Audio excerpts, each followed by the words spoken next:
Assalamualaikum warahmatullahi wabarakatuh. Hai teman-teman, kami dari kelompok 7 akan membawakan materi stres dan hubungan dengan pekerjaan. Simak dengan baik-baik ya teman-teman. Happy watching. Pengertian stres dan stres kerja. Menurut Charles D. menyebutkan bahwa stres adalah tuntutan-tuntutan eksternal yang mengenai seseorang. Misalnya, objek-objek dalam lingkungan atau suatu stimulus yang secara objektif adalah berbahaya.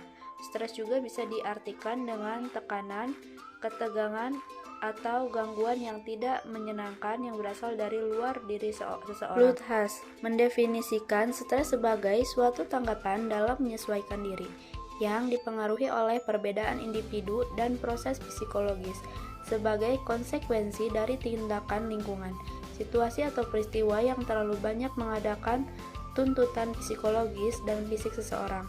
Dengan demikian dapat disimpulkan bahwa stres kerja timbul karena tuntutan lingkungan dan tanggapan setiap individu dalam menghadapinya dapat berbeda. Jenis-jenis stres. Quick 1984 mengkategorikan jenis-jenis stres menjadi dua, yaitu stress, yaitu hasil dari respon terhadap stres yang bersifat sehat, positif, dan konstruktif. Hal tersebut termasuk kesejahteraan individu dan juga organisasi yang diasosiasikan dengan pertumbuhan, fleksibilitas, kemampuan adaptasi, dan tingkat performance yang tinggi. Distress, yaitu hasil dari respon terhadap stres yang bersifat tidak sehat, negatif, dan destruktif, atau bersifat merusak. Hal tersebut termasuk konsekuensi individu dan juga organisasi seperti penyakit kardiovaskular dan tingkat ketidakhadiran yang tinggi yang diasosiasikan dengan keadaan sakit, penurunan, dan kematian. Model-model stres. Ada beberapa jenis model stres. Yang pertama yaitu stresor. Stresor adalah faktor lingkungan yang menimbulkan stres. Dengan kata lain, stresor adalah suatu prasyarat untuk mengalami respon stres. Ada beberapa jenis dalam stresor. Yang pertama yaitu individual, kelompok, organisasi, dan di luar organisasi. Selanjutnya, model stres yang dirasakan. Stres yang dirasakan menggambarkan persepsi keseluruhan seseorang individu mengenai bagaimana berbagai stresor itu mempengaruhi kehidupannya.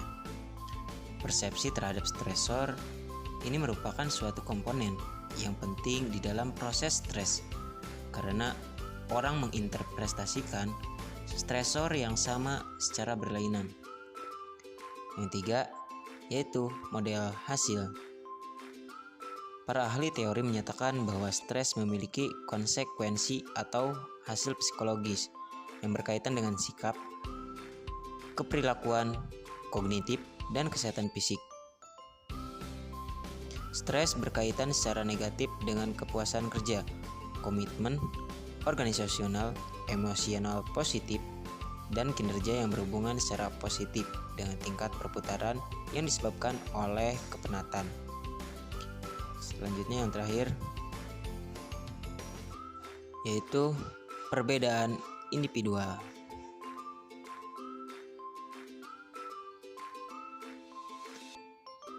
Orang tidak mengalami tingkat stres yang sama atau menunjukkan hasil serupa untuk suatu jenis stresor tertentu. Sebagai contoh, jenis stresor yang dialami di tempat kerja bervariasi menurut pekerjaan dan jenis kelamin, karena dapat mempengaruhi stres. D. Kategori stres kerja. Menurut Philip L., seseorang dapat dikategorikan mengalami stres kerja apabila 1. Urusan stres yang dialami melibatkan juga pihak organisasi atau perusahaan tempat individu bekerja. Namun penyebabnya tidak hanya di dalam perusahaan, karena masalah rumah tangga yang terbawa ke pekerjaan dan masalah pekerjaan yang terbawa ke rumah dapat juga menjadi penyebab stres kerja. Yang kedua, mengakibatkan dampak negatif bagi perusahaan dan juga individu. Selanjutnya, diperlukan kerjasama untuk kedua belah pihak untuk menyelesaikan persoalan stres tersebut. Faktor penyebab stres kerja. Menurut Robin, penyebab stres itu ada 3 faktor, yaitu yang pertama, faktor lingkungan. Faktor yang mendukung pada faktor lingkungan ini yaitu 1. Perubahan situasi bisnis yang menciptakan ketidakpastian ekonomi. Yang kedua, ketidakpastian politik. Yang ketiga, kemajuan teknologi. Dan yang terakhir, terorisme adalah sumber stres yang disebabkan lingkungan yang semakin meningkat dalam abad ke-21, seperti dalam peristiwa penabrakan gedung WTC oleh para teroris. Selanjutnya yaitu faktor organisasi.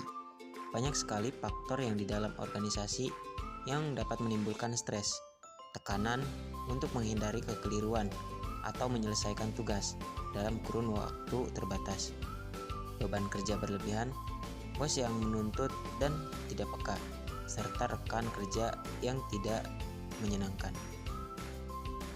Yang terakhir yaitu faktor individu. Faktor ini mencakup kehidupan pribadi, karyawan, terutama faktor-faktor persoalan keluarga, masalah ekonomi pribadi, dan karakteristik kepribadian bawaan. Moderator stres. Stresor membangkitkan berbagai respon yang berbeda dari orang yang berbeda. Beberapa orang lebih mampu menghadapi suatu stresor daripada orang lain. Di lain pihak, orang lain rentan terhadap stres. Ini berarti mereka tidak mampu beradaptasi dengan stresor. Suatu moderator adalah suatu kondisi, perilaku, dan karakteristik yang mempengaruhi hubungan antara dua variabel. Efeknya mungkin akan memperkuat atau memperlemah hubungan dengan orang lain. Banyak kondisi, perilaku, dan karakteristik yang mungkin bertindak sebagai moderator stres, termasuk variabel-variabel seperti usia, jenis kelamin, dan tingkat ketabahan. Moderator stres dibagi menjadi 4 tipe, diantaranya: pertama, kepribadian. Kepribadian merujuk pada serangkaian karakteristik, temperamen, dan kecenderungan yang relatif stabil yang membentuk kemiripan dan perbedaan dalam perilaku orang. Yang kedua, perilaku tipe A. Perilaku tipe A ini adalah suatu kompleks tindakan emosi yang dapat diamah dalam setiap orang yang terlibat secara agresif dalam suatu perjuangan yang terus-menerus dan tak henti untuk mencapai yang lebih lagi dalam waktu yang lebih singkat dan lebih singkat lagi mungkin, dan jika perlu melawan usaha yang berkebalikan dari orang lain atau hal lain. Yang ketiga, dukungan sosial. Dukungan sosial dapat didefinisikan sebagai rasa nyaman, bantuan atau informasi yang diterima secara melalui kontak formal atau informal dengan individu atau kelompok. Yang tipe yang terakhir, yang keempatnya itu penanggulangan. Penanggulangan adalah proses mengelola permintaan secara eksternal atau internal yang dinilai sebagai beban atau melebihi sumber daya seseorang. Karena penanggulangan yang efektif maka mampu membantu mengurangi pengaruh stresor dan stres.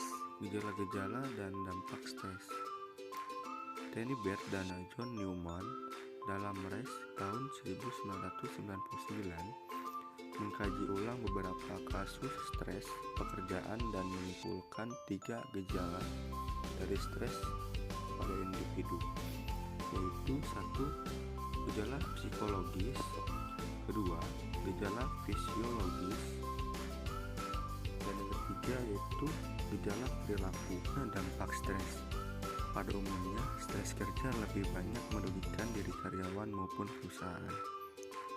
Pada diri karyawan, konsekuensi tersebut mendapat menurunnya gairah kerja, kecemasan yang lebih tinggi, frustasi, dan yang lain sebagainya.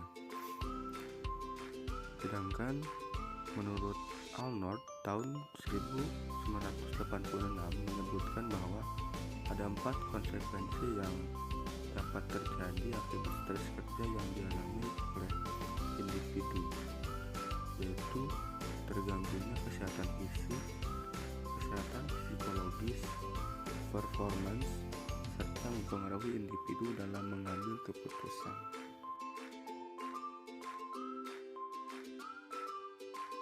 Manajemen stres lebih daripada sekedar mengatasinya, yakni belajar menanggulanginya secara adaptif dan efektif.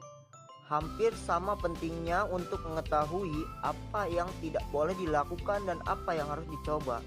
Sebagian para pengidap stres di tempat kerja akibat persaingan sering melampiaskan dengan cara bekerja lebih keras yang berlebihan.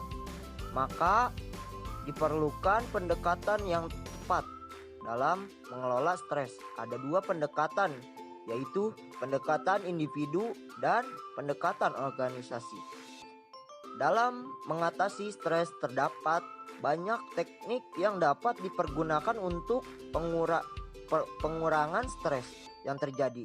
4 pendekatan yang paling sering digunakan adalah relaksasi otot, biofeedback, meditasi, dan restrukturisasi kognitif, yang semuanya membantu para karyawan mengatasi stres yang berkaitan dengan pekerjaan. Kesimpulan, stres merupakan suatu gejala yang dimiliki oleh setiap orang, di mana hal tersebut dipengaruhi diri sendiri maupun lingkungan sekitar mereka. Stres terjadi dalam kerja, di mana stres tersebut dapat bersumber dari 4 hal, yaitu tingkat individu, tingkat kelompok, tingkat organisasi, dan tingkat ekstraorganisasional. Keempat hal tersebut dapat menghasilkan stres yang berbeda pada setiap individu tergantung bagaimana individu itu merespon stresor tersebut. Setelah adanya respon berulah, dapat ditentukan bagaimana stres yang dialami seseorang tersebut. Stres yang terjadi dapat berupa stres positif maupun negatif, di mana stres itu akan memberikan dampak tersendiri bagi orang yang mengalami stres. Stres-stres yang dialami pekerja tersebut masih dapat diatasi atau dikurangi dengan banyak metode, sehingga diperlukannya suatu manajemen stres dalam pekerjaan suatu perusahaan, serta adanya usaha dari orang tersebut untuk dapat mengurangi stres yang mereka alami. Sekian dari kelompok kami. Wassalamualaikum warahmatullahi wabarakatuh. Terima kasih.